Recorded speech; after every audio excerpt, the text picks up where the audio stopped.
Hey everybody, what is going on? Hexlex here, got another Master Duel video for you. And as always at the beginning of the season, it is time for our monthly tier list. So for those who are joining us here, what I do every single month is I round up 30 of the most popular, most played decks on Ranked Ladder, looking at popularity statistics spanning over tens, if not hundreds of thousands of games over on Untapped, pulling, again, the 30 most popular decks, and then we rank them here on this tier list, whether they are tier 1, 2, 3, or Rogue. Now, a few disclaimers as always as ever.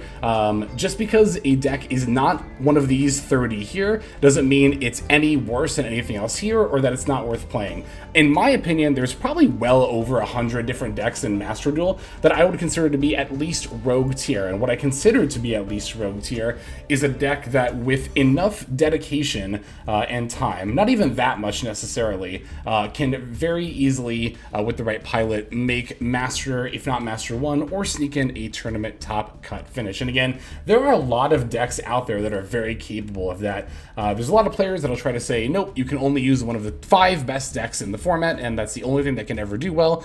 Don't listen to those people. It's absolutely not true in any way, shape, or form. And yeah, again, I have a lot of respect for the rogue tier. A lot of people do kind of use this word as interchangeable with like bad decks, but I don't think that's true at all. So if I have a deck on rogue here, again, it's not that I think it's bad. I just think that it's not as good as, well, a tiered deck. So I will say that as it's kind of been the case the past few months, there's not going to be quite as much major upsets. These past few, selection packs have not offered anything that's hugely shaken up the meta, but there are still some fun additions here. So we'll talk about those as well as everything else here. So without further ado, let's go ahead and just start diving into it. And our first deck here is Kashtira. So I kind of used my latest Kashtira deck title to poll what I thought you all thought about Kashtira as far as, like, is this deck actually good or does it really just exist to annoy people? And the consensus does seem to be it really just exists to annoy people. I've been putting Kashtira in tier 3 for quite a while, but I think after playing it myself this season, playing against it quite a bit in the Duelist Cup, and then also, like, again, just getting feedback from you all about what we think of the deck here, I'm going to put it in Rogue. I'm going to put it at the top of Rogue. I really don't think Kashtira is even good enough to be considered tiered. And I think it really does kind of show, like, there are a number of comments that are like, well, the deck is bad, but we should still ban a Rise Heart anyway because it's annoying. And it's like, well, I understand the reasoning, of course, but I do, as always, just completely disagree with that notion. Just because a strategy is annoying, if it's not, like, game-breakingly powerful or creating non-games like FTKs or cards that quite literally don't let you do anything at all, then I think that they are, fine. People can make the argument that a Rise Heart creates non-games, but really that only happens in certain situations. Not even just, like, if you happen to be playing a graveyard-based deck. Of course, there are a lot of decks that do that, but a Rise Heart is also extremely vulnerable to negation and disruption, and so is the Kashtira combo line in general. It doesn't end on any negates whatsoever, so even something as simple as Imperm, but especially like a Nibiru, is devastating for the deck. I think I'll leave Kashtira at the top of Rogue, because it's still a very solid deck, but I think that that's kind of like the difference between Rogue and tiered, is like if it's better than Kashtira. We use that as our guidepost, so to speak. So, and speaking of decks that are a little bit better than Kashtira, Makonko, I'm going to continue to put in tier 3. Still remains a very good strategy, not only for those going second OTKs, but also just its own kind of warrior pile deck. Still just a very, very formidable deck. I think it's been pretty much about the same spot since it was introduced at MD, even though at first people were just kind of using it as, like, an OTK deck, but then with the release of Infernoble, we started to see more people venture into the warrior link piles, which I do think are very cool. Pearly's been a house this season, especially in terms of win rate. Again, if you look over on Untapped, Pearly has very consistently for the entire season remained like 3 to 5% win rate above everything else. It's like at 60+%. The next best deck right now is at like 57%. It'd be even better than stuff like Ubel and Snake Eye, right? So Of course, the deck's popularity rating is relatively low, and as always as ever, we do have to consider that as the popularity rating of a deck goes down, the win rate will naturally go up because the fewer people are on it, the more likely those people are to be experts on the deck, who can then carry the deck to a higher win rate. That said, Pearly is still just an extremely solid strategy in this meta. You might think that Yu-Gi-Oh's been power crept to the point where sitting on, a towers is not enough anymore, but if you have enough resources to back it up, which Pearly definitely does, it is still quite good.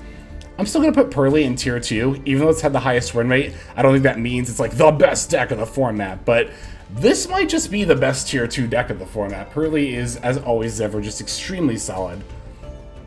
All right, next up we have Ragnaraka.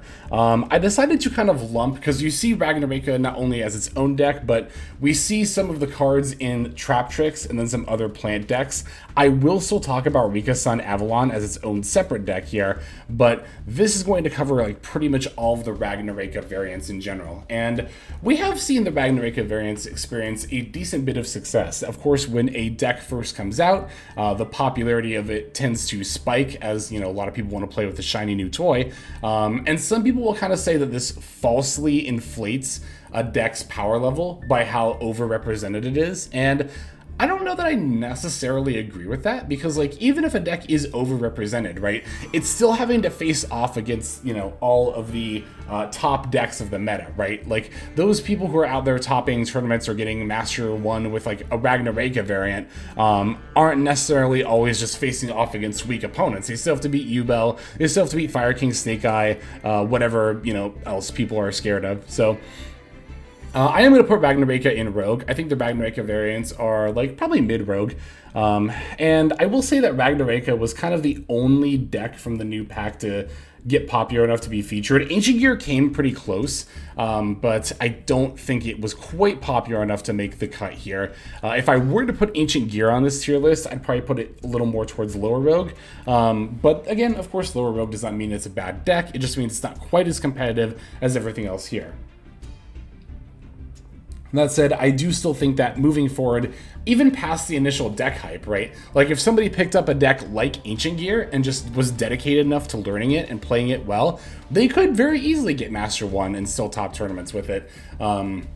I don't think that that is only possible for these kinds of decks when they first come out. What really ends up happening, I think, is because so many people are on the new decks when they first come out, we kind of see the full potential of what that deck is capable of.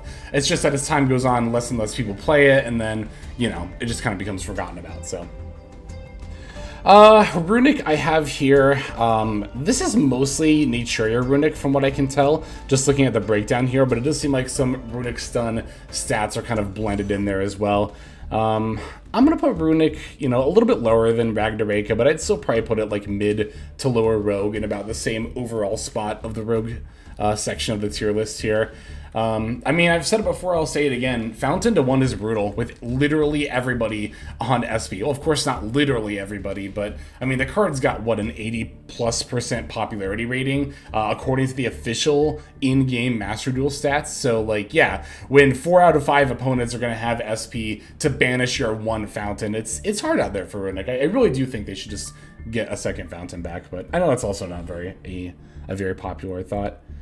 Paleo, I've been pretty consistently putting Paleo towards the bottom of Rogue on all of these tier lists. Again, of course, as always ever, that doesn't mean it's a bad deck, but it just doesn't mean it's quite as powerful as everything else here. That said, if you're interested in like a deck that plays very differently, like a control combo deck that's focused entirely on trap cards, Paleo's not only pretty good, but it's also really cool. It's a very unique deck in its own playstyle. I can't really speak personally too much to that because I've never played Paleo, but of course there are certainly a number of players, of course namely Josh Schmidt, who you can go check out, who will gladly demonstrate. Hardleg also had a Paleo run, I think, recently, so putting people out there repping this very, very cool deck. Again, even if I don't personally play it, I do still think it is very cool, so. All right, next up we have Sword Soul. So as always as ever when you're looking at like the win rate of Sword Soul, it's important to keep in mind that the deck is, the new player, like kind of first starter competitive deck that they're gonna get. So a lot of people rocking Sword Soul are newer players, which will of course kind of skew the win rate downward. So that's another thing to note when you're looking at like win and popularity percentages. It's not always just like a one-to-one thing. You can always like say, oh, this win rate is low, the deck is bad. This deck isn't popular, then it's bad, so on and so forth. So that said, Sword Soul is still a rogue deck. I'll put it a little bit above Ragnaraka, but I think it's like mid-rogue, pretty comparable, maybe mid to upper rogue. I haven't played Sword Soul in quite a while. I want to try Sword Soul, not Centurion, although that could also work. Sword Soul Super Heavy Sword Soul in particular. I do want to try that deck out at some point. But yeah, I mean, still a fine deck, even if it has fallen quite far from grace. All right, Tier Limit. I think this is, alongside Pearly, going to be one of the best Tier 2 decks of the format. In the past, I've had Tier Limit pretty consistently above Pearly, but again, this past month, I mean, Pearly's just been so impressive as far as its win rate goes, that I'll put Tier Limit a little bit below, actually. It's kind of funny, too, that Tier Limit is, like, pretty consistently one of the most popular decks in Master Duel Ladder. For many seasons in a row now, it's actually been even a little more popular than Snake Eye. Which, again, I don't think that necessarily speaks to Snake Eye being worse than Tier Limit. I just think, again, it's more that Tier Limit's a more fun deck to tinker with and experiment with, right? Like, pure Snake Eye it just doesn't feel great to play. Fire King Snake Eye is a very solved deck in terms of, like, how you build and play out games with it. So, but Tier Limit is, like, people love that gambit, right? People love just pulling the lever of that slot machine. So, yeah, I think it makes sense why the deck is still as popular as it is here in the Tier 2 category. What do we got next? Ooh, speaking of popular decks, Centurion. Another very popular Tier 2 deck. Yeah, I mean, it's, again, as I said in my last Centurion video, it makes sense why it's so popular, The deck, it not only is very fun to play, it doesn't play like many other decks. It lets you do stuff like summon big Synchro 12s that not every strategy before has allowed you to do. And also, again, it makes a lot of sense because it is going to get some more upcoming future support. So I think a lot of people are just kind of like getting used to how to play the deck now. Oh, and the other thing too is that, like, I was over on one of our most recent Patreon videos. We were looking at OCG tournament topping deck lists, and we were looking at the Centurion list that got top 16, or no, I think it was top 32 in the last China City tournament. And the list actually wasn't too dissimilar from what you would play in MD now. It only played a couple of the new Centurion cards. So yeah, if you can get used to playing Centurion now, it'll definitely, it's a skill that a deck that'll definitely kind of withstand the test of time. That's one thing that a lot of people ask is, like, when they're getting back into the game, they want a deck that is not only solid now, but will not get hit or continue to get better as time goes on. I think Centurion's great for that. All right, next up we have Ice Barrier. Yeah, Ice Barrier is, one of many decks where it's kind of fallen off a little bit in terms of popularity, of course, as the new deck hype for it has worn off, but that does not, of course, mean that it is a bad deck.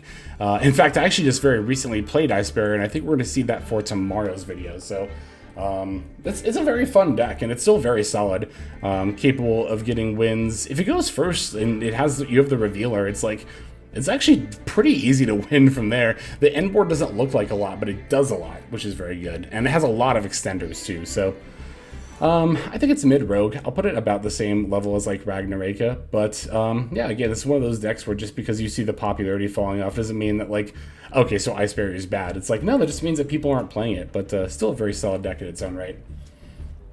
Fire King Snake Eye, as represented by New Garunix here, is of course going to remain a Tier 1 deck. Is it the best deck of the format? That's been the big question lately. It's very debatable whether it's this or Yubel. I don't know. I'm kind of at the point where because I've been pretty firm that it is still the best deck of the format, mostly, but I don't know. I kind of doubt that more and more as time goes on. It's like the TCG just got Ulcanex, and so my first thought was like, oh, so Fire King Snake Eye will probably see that more in the TCG as well, but like, there are decks out there, there are builds out there that still choose not to play Ulcanex. Well, and of course the TCG also has Asmina and Fiendsmith and all that other stuff, so Fire King isn't nearly as needed for that reason either. I have had people also ask me, you know, even if I don't have it represented here, what I think of like pure Fire King. It's just pure Fire King, we just don't really see much at all anymore. I don't see it on the tier list, and I don't even see it in person ever, but if I did have to place it, it'd probably be around the same neighborhood as like Ragnarok and Ice Bearer. Even if it's not played, I still think it's a fine deck. Voiceless Voice, I will say when I evaluated it, in the last tier list, I think I did underestimate it quite a bit. Like, I had it as like a lower tier 3 deck. I don't know. This is one where I could see it at the top of tier 3, or I could see it at the bottom of tier 2, actually. I think I'll leave it at the top of tier 3 for now. The popularity for this deck has dropped off. I think it's came into Master Duel at like 9% popularity, and it's like 5 and still going down. So, again, it's what you would expect, but... again, also worth noting, in that Patreon exclusive video where we looked at OCG topping tournament lists, we did see a Voiceless Voice deck that was in top 4, and it was like, aside from one of the new Dominus trap cards, it was like fully buildable in MD, the build that recently got top 4 in the OCG, right? So definitely not a bad deck by any means. I think it's gonna kind of remain in this spot for quite a while. For tier, you know, metas to come, like the top of tier 3, maybe even debatably the bottom of tier 2. Just a very, very solid deck. Rescue Ace. So this is another one of those decks where like the popularity for this deck has dropped like a rock, right? It's at like 1.7%, which is like the same as, you know, like Sprite or Salamangreat or even Pearly. But much like Pearly, even though this deck isn't very popular, I think it's still very, very good. I think alongside Pearly, Rescue Ace is probably one of the most underplayed decks in Master Duel.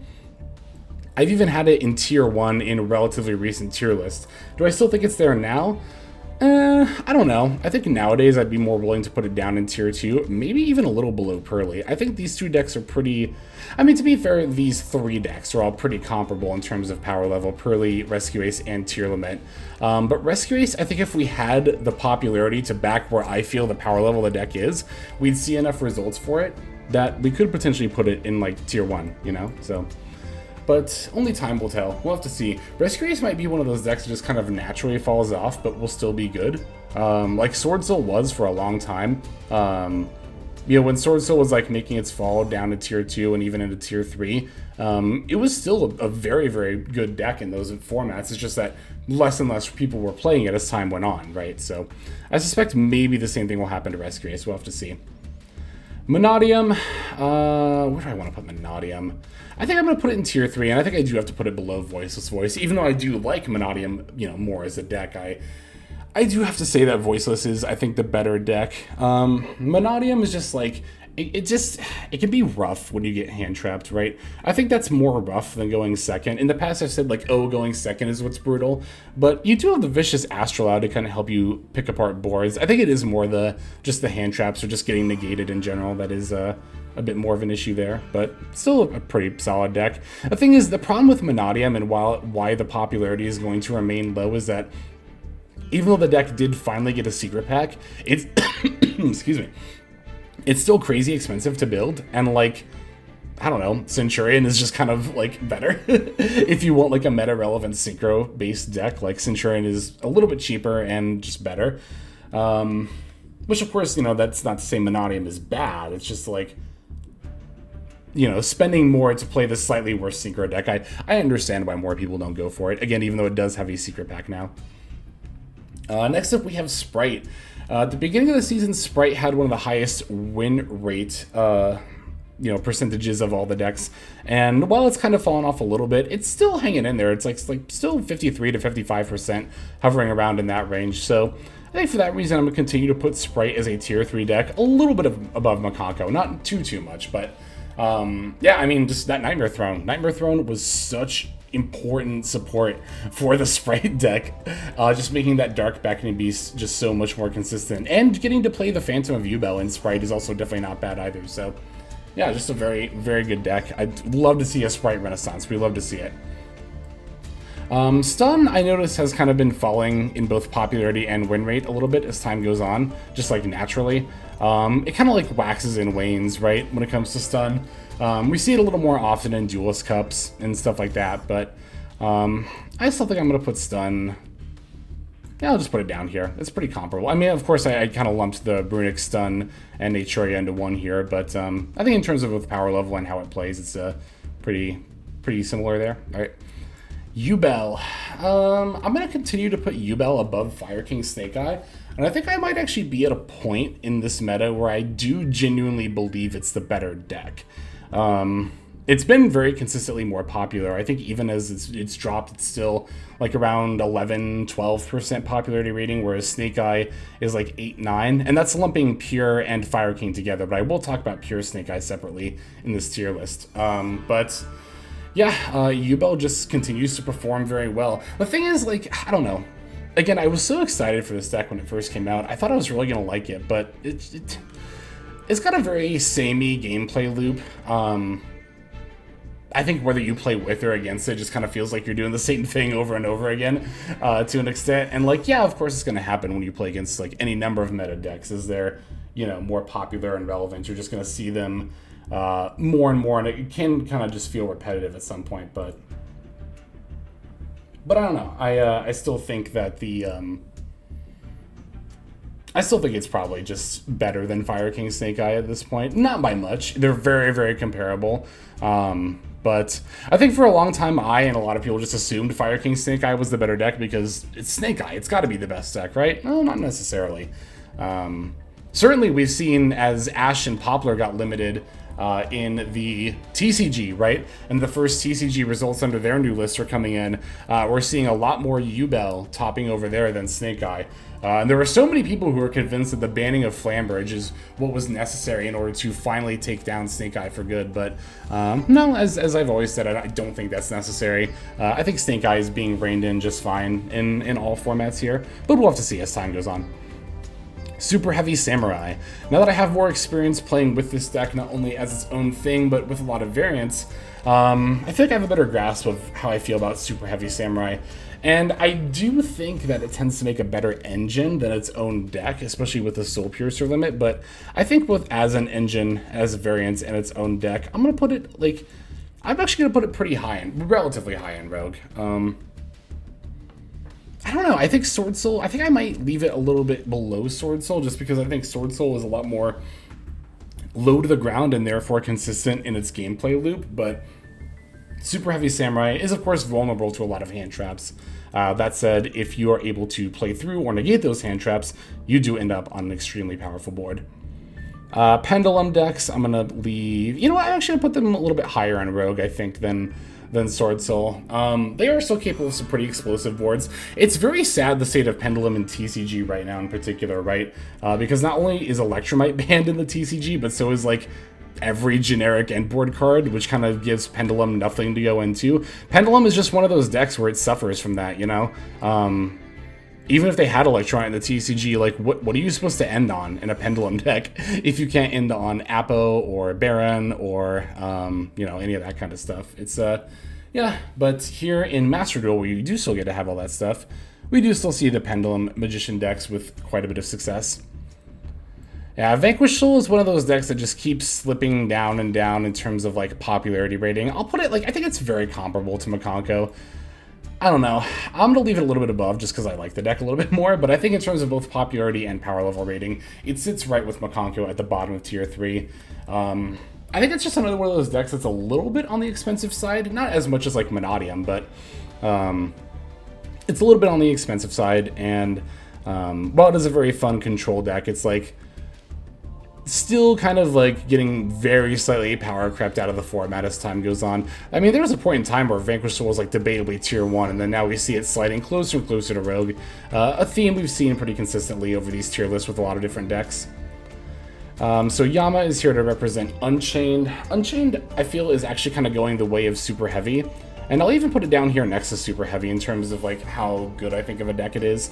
But it's the same kind of fate where, like, yeah, you could play this pure, or you could just splash it in a better deck and get everything that, not everything, but mostly everything that you would get out of playing an Unchained line, all the different points of interaction, on top of, like, you know, your other archetype stuff. So, I think that'll be especially true when Fiendsmith comes out, too, and we start seeing more just Fiend pile decks in general.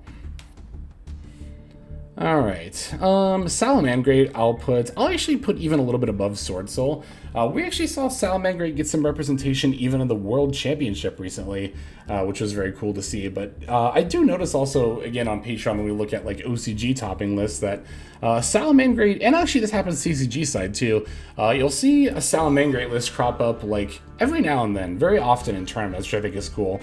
It's a very solid rogue deck. I very, very much like it. All right, Labyrinth. I think it's definitely better than Centurion, but I think it's debatable whether it's better than like Tearlament or Rescue Ace or Pearly. I think putting it in the middle of Tier 2 is fine. It's like the definition of Tier 2, right? I think that's also true of Branded. I'm just going to pluck this out and drop it. I think Branded and Lab have been pretty consistently about the same power level. I'll put it a little bit above, but I think they're, for all intents and purposes, equal. Hero has remained a pretty solid rogue strategy. I'll put it down here at like mid-rogue. So Plant is interesting because it's not a deck that we see like in MD a lot, and it's not one you see specifically in like the North America side of the TCG, but over in Europe, for whatever reason, Plant always does very, very well in their premier events, always securing a top cut slot, as even true of YCS Lily, which just wraps up here at the time of recording this as well. So, I don't know, Plant Link, I'm gonna put like in upper rogue, but this one's always been a big question mark to me. This is, as I've touched on for many different decks in this tier list, you know, it's one of many where I feel like if it just got played more, it'd be represented enough to, you know, we could all agree that it's like a tier 3 or maybe even 2 deck, but for the time being, just remains to be seen. All right, Math Mech, I'm going to put in tier 2. I'll put it a little bit above Centurion. I mean, I kind of think Math Mech might even be like in the level of like Pearly to Tearlament, upper tier 2, but that's almost assuredly my personal bias, because I do just like Math Mech better than these other decks, Branded and Lab, but still a very solid pick, even though it's like sliding down lower and lower in tier 2. I still think Math Mech for me is my personal go-to ladder deck. It's just very nice. It's got good, simple turn 1 lines, good, simple turn 2 lines. It still feels rewarding to play through hand traps and find those OTK lines as well. So, good deck. Pure Snake Eye. You know, I'm going to do it. I'm just going to put it down in tier 3, even a little bit below Voiceless Voice.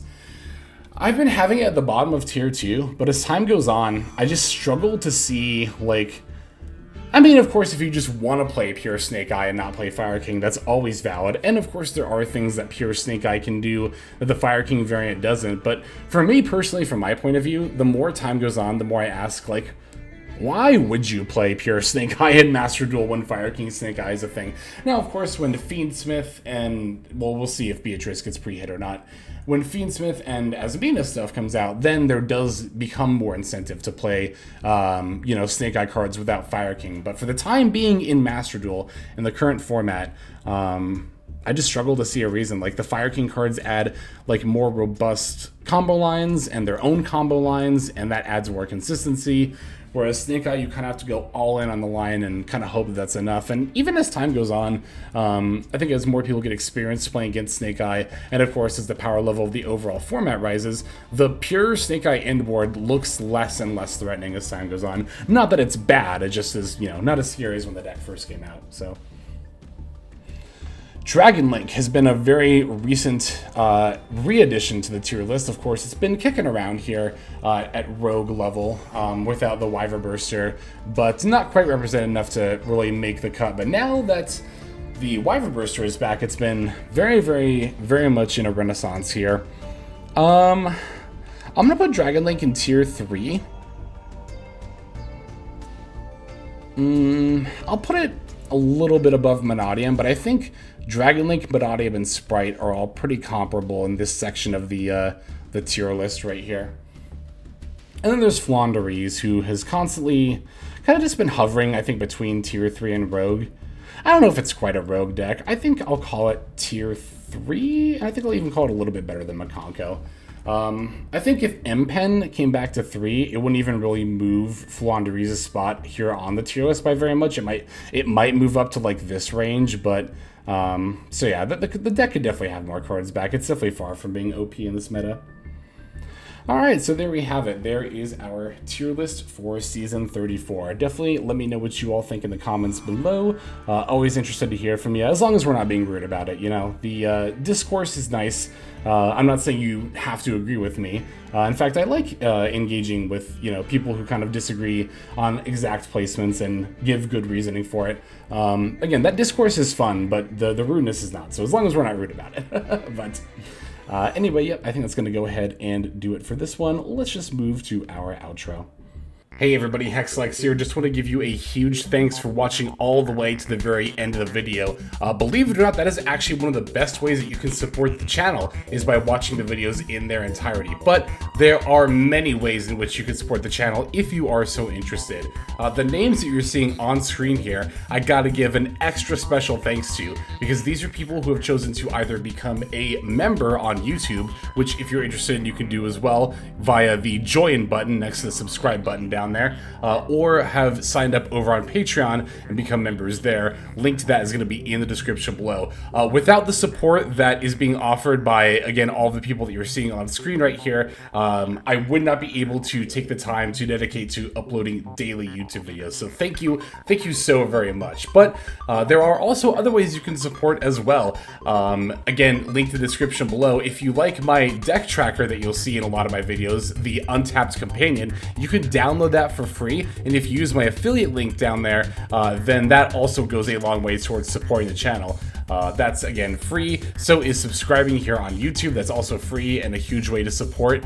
You can also check out Twitch, once again linked in the description below. Following and subscribing over there will not only support as well, but also give you notifications of when I go live if you want to catch some of the live streams. But really, no matter how you choose to support, it all adds up, and it all definitely means the world. So thank you, each and every one of you. For now, this is Hexlex. I'm going to be signing out. But more than that, I'm hoping that you have a fantastic day.